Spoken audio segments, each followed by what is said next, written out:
Hey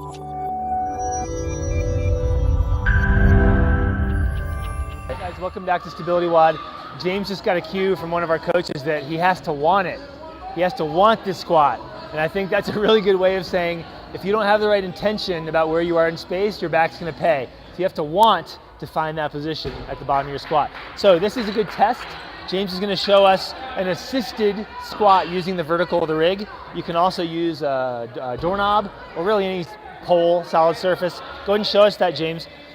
If he goes to the bottom of his squat and he has something to hold on to and he can find this position, he has his multifidus firing, his hips are open up, he has the ankle mobility clearly to be able to get into the right position with the spine.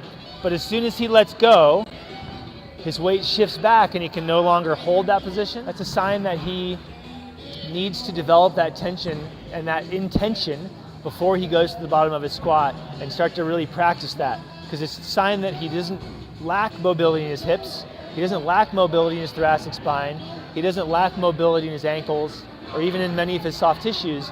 He lacks the stability, the muscle activation, the awareness to hit that position correctly. So go ahead and do it again, James.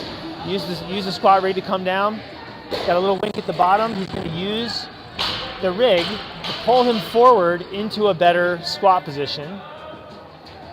And then when he lets go, that takes a ton of work, doesn't it? Yeah. I mean, you're like working like crazy in your glutes, your hip flexors, your multifidus, your abs. This is like, you have to want it. This is like everything firing 100%. Come on back up. And this is just an air squat, you guys.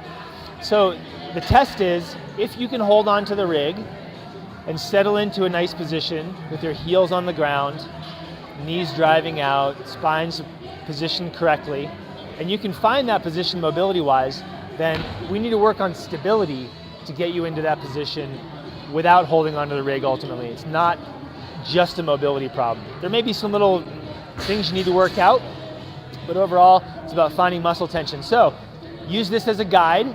Don't hold on to it, just use it as a guide. I want you to do what we did yesterday, which is to fire your multifidus gently, fire your pelvic floor transverse abdominis. They cancel each other out, so we're in neutral.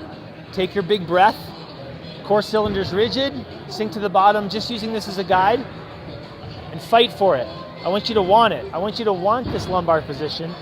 I want you to feel your muscles pulling you hard so you don't fall backwards into a butt wink, right? And I want you to pause there for 5 or 10 seconds, stand back up. That's 1 rep. So James, what I'd say is I want you to try to do 10 reps of this.